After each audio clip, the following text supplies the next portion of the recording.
اپنی آخرت کی تیاری بھی اسی طرح کرو جیسے دنیا کے امتحان کی تیاری کرتے ہو۔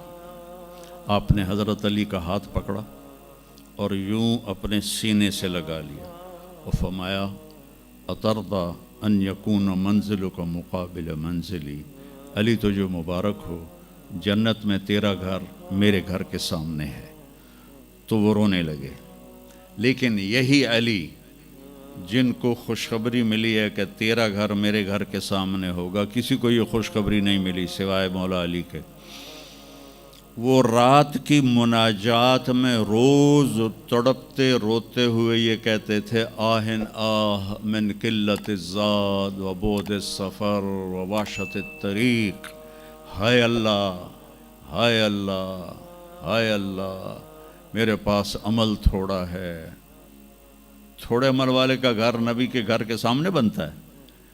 میرا عمل تھوڑا ہے، رستہ تنہا ہے، کبھی دیکھا نہیں اندیکھا ہے، یا اللہ پتہ نہیں میرا کیا بنے گا۔ یہ روز کی پکار اور مناجات تھی۔ اور پھر دنیا کو کہتے الیہ تغررتی، دنیا تو مجھے دھوکہ دیتی ہے، ہی ہاتھ غری غیری، چل دفعہ ہو جا کسی اور کو دھوکہ دے، میں بتتو کی ثلاثہ، میں تمہیں 3 طلاق دے چکا۔ تو جن لوگوں نے آخرت کو بنا لیا وہ کامیاب ہیں، اور جن لوگوں نے آخرت کو نہ بنایا تو وہ کچھ بچے ہڈ بلوں کی ویسی نام لے لیے ہیں، سیر کے لیے گئے کشتی کی، تو وہ کہنے لگے ملاح سے چاچا تنو کیمسٹری آمدی؟ اس کہ پتر اج ہی نہ سنیا کی ہوندی ہے؟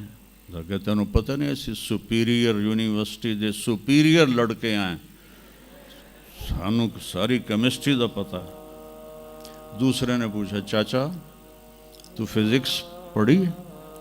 کہ میرا بچہ میں تو اج ہی نہ سنے، ساری حیاتیہ بیڑی بائی ہے۔ تو چاچا تیری ادھی زندگی چلی گئی، ادھی زندگی ختم ہو گئی، سانو ایک اسی سپیریئر دے سپیریئر بچے، ساڑا برائٹ فیوچر۔ اتنے چھک موج آئی تے کشتی ہوئی ڈاواں ڈول۔ اس کہ پترو ترنا سکھیا ہی نے،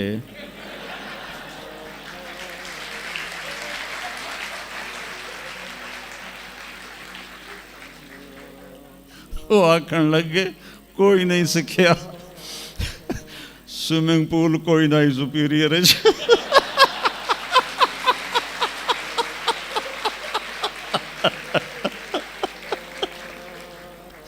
تو وہ ملا کہنے لگا پترو میری تو ادھی گئی تو تہاڈی ساری گئی۔ تو میرے بچوں مرتے وقت ایسا نہ ہو کہ تم کہہ رہے ہو ساری برباد ہوگی۔ اپنی زندگی، اپنے نبی کی زندگی پڑھو۔ چند تو فرائض ہیں جو میں نے ابھی پہلے گنائے ہیں، اس کے علاوہ سچ انسان کو عزت دیتا ہے، دیانتداری انسان کو عزت دیتی ہے، رزق حلال انسان کو بلند مقام باوقار بناتا ہے، اور اچھے اخلاق فرشتوں سے بھی اوپر اس کو لے جاتے ہیں۔ آپ نے فرمایا جس کے اخلاق اچھے ہوں گے میں جنت الفردوس میں گھر لے کر دوں گا۔ تو نماز کی عادت ڈالو۔ کچھ بچے جی نہیں پڑھی جاندی، کوئی دن میں کوئی ایک نماز ضرور پڑھو، جمعہ پڑھو، ایک نماز ضرور، پھر وہ 2 ہو جائیں گی، پھر وہ 3 ہو جائیں گی، پھر وہ 4 ہو جائیں گی، پھر وہ 5 ہو جائیں گی۔ میں نے جتنوں کو بھی یہ نسخہ بتایا وہ سارے اللہ کے فضل سے، گورنمنٹ کالج میں میرا تھا ساتھی، تو وہ پھر شفٹ ہو گیا انگلینڈ، تو کوئی 40-45 سال بعد اس سے ملاقات ہوئی، یہاں پاکستان آیا ہوا تھا۔ تو میں نے کہا کہ نماز پڑھتے ہو؟ کہنے لگا نہیں۔ جمعہ؟ کہنے لگا نہیں۔ تو میں نے کہا اچھا ایسا کرو، ایک نماز شروع کر دو اور ایک جمعہ شروع کر دو۔ یہ ایک فرد کا واقعہ نہیں، ایسے میں ہزاروں بچوں پر بچیوں پر تجربہ کر چکا ہوں، اور وہ 5 وقت کے نمازی بن گئے۔ تو 2 دن کے بعد فون پہ بات ہوئی تو کہنے لگا یار تو مینو ایک دسی آئی میں تو پنجے شروع کر دیتی ہیں. وہ ڈرنکنگ بھی کرتا تھا, کالج کے زمانے میں بھی کرتا تھا. کہنے لگا لو جب میں نے نماز شروع کی تو میں نے کہا میری توبہ, میں شراب کو بھی ہاتھ نہیں لگاؤں گا. نماز ایسی چیز اپنی زندگی, اگر کسی کے لیے رخصت ہوتی تو حضرت امام حسین علیہ السلام کے لیے رخصت ہوتی میدان کربلا میں. لیکن کیا جنت کے سردار, جنت کے نوجوانوں کے سردار, اور جنگ سے پہلے اونگ آ گئی اور آنکھ کھلی تو مسکرانے لگے. تو بہن زینب علیہ السلام نے پوچھا یہ کوئی ہسن دا ٹائم ہے, اتنی تو مصیبت آئی کھڑی.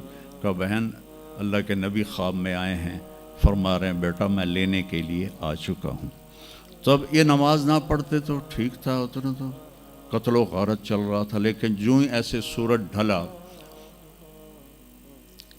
تو آپ نے زہیر تھے آپ کے رائٹ سائڈ پر جھنڈا اٹھانے والے, اور لیفٹ پر تھے حبیب, اور درمیان میں تھے عباس اپنے بھائی. تو آپ نے زہیر کو بلایا, کہا یہ شمر سے کہو تھوڑی دیر رک جاؤ میں نماز پڑھ لوں. تو زہیر نے شمر سے کہا, تو شمر نے کہا ہم جنگ نہیں روکیں گے, ہم سر اڑائیں گے. تو انہوں نے واپس آ کر کہا جی وہ انہوں نے جنگ روکنے سے انکار کر دیا ہے, اللہ کی قسم اب ان کے لیے کھلی اجازت تھی کہ یہ چھوڑ دیں اور سر کٹا دیں. لیکن آپ نے فرمایا سر کٹ سکتا ہے, نماز نہیں چھوڑ سکتی. آپ نے کہا آدھے لڑو آدھے نماز پڑھو. تو آدھوں کو جنگ پہ لگایا, آدھوں نے نماز پڑھی. پھر ان آدھوں کو جنگ پہ لگایا اور جو جنگ پر تھے ان کو نماز پڑھوائی. سب کو ظہر کی نماز پڑھوائی, اور عصر سے پہلے سب کے سر کٹ کے نیزوں پہ چڑھ چکے تھے. وہاں 1445 سال میں ایک واقعہ ہے جہاں نماز کی رخصت نظر آتی ہے. لیکن میرے نبی کے نواسے نے ایک مثال قائم کی, پوری امت کو ایک پیغام دیا کہ زیر خنجر بھی یہ پیغام سنایا ہم نے, نماز نہ چھوڑو. کبھی قضا ہو جائے تو رات کو سونے سے پہلے قضا دے کے سویا کرو.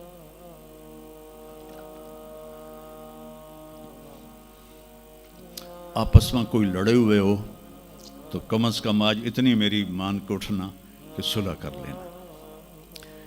یہ کوئی بچیاں آپس میں کسی سے بول چال بند ہو, یا آپ بچوں کی آپس میں کوئی بول چال بند ہو, تو ایک دوسرے کو معاف کر دینا. اس سے آپ کے دلوں میں علم کی روشنی زیادہ آئے گی. آپ کے دل میں بغض ہوگا تو علم آئے گا نہیں. تو اگر اپنے حافظے کو اچھا کرنا ہے, اگر اپنے حافظے کو, تو دل سے سب کی نفرت نکال دو, اور پیٹ بھر کے کھانا نہ کھاؤ, اور اپنی نظروں کی حفاظت کرو. آپ کا حافظہ 16 سال والا رہے گا 70 سال تک. حافظے کو خراب کرنے والی یہ چیزیں ہیں. پھر جن سے پڑھتے ہو ان کو عزت دو, ان کا ادب کرو, ان کا احترام کرو. باب العلم ہے حضرت مولا علی, کہا میں غلام ہوں اس کا جو مجھے ایک لفظ نہیں ایک حرف, جو مجھے ایک حرف بھی سکھا دے علم کا, میں اس کا غلام ہوں. تو جو آپ کے ٹیچر ہیں یا لیڈی ٹیچر ہیں, وہ آپ کو جو کچھ بھی پڑھاتے ہیں, ان کا احسان ہے آپ پر. آپ ان کو عزت دیں, ان کو احترام دیں. ان میں سے کوئی دعا دے دے گا آپ کا کام بن جائے گا. تو میں اسکول میں تو دعائیں لے نہ سکا استادوں کی, لیکن جب میں مدرسے میں داخل ہوا تو میں نے اپنے سارے استادوں کی دعا لی ہوئی ہے, ان کی عزت اور ان کے احترام سے. تو چونکہ آج کل بہت زیادہ آزاد ماحول ہو گیا ہے, تو وہ اپنے ٹیچر کو ایزی لیتے ہیں کہ کوئی ان کی بے عزتی کر دے, کوئی ان کے آگے بگڑ جائے تو اس کو برا نہیں سمجھا جاتا. لیکن بیٹا کتاب ایک ذریعہ ہے, علم آسمان سے آتا ہے, اور اس کے میں ذریعہ استاد ہوتا ہے. اور استادوں کو بھی کہتا ہوں کہ اپنے منصب کا خیال رکھو, اور اپنے پڑھانے کو اپنا فریضہ سمجھ کے ادا کرو. سر سے اتارنے والا کام نہ کرو, اور بھاگا دوڑی والا کام نہ کرو, بلکہ اپنی نسل کو تیار کرو. جس دن ہم اپنا علم یہیں سے حاصل کریں گے, اور باہر یورپ جانے کی بجائے اپنے ملک میں ہمیں اپنا علم ملے گا تو پھر ہماری عزت کا دور شروع ہو جائے گا۔ جب تک ہم علم میں غیروں کے محتاج ہیں تو ہم انہی کے محتاج رہیں گے۔ تو یہ چند ایک باتیں آپ کی خدمت میں ہیں، اور جب آپ کو چھٹیاں ہوں تو تبلیغ میں کچھ وقت ضرور لگائیں، اس سے آپ کو فائدہ ہوگا۔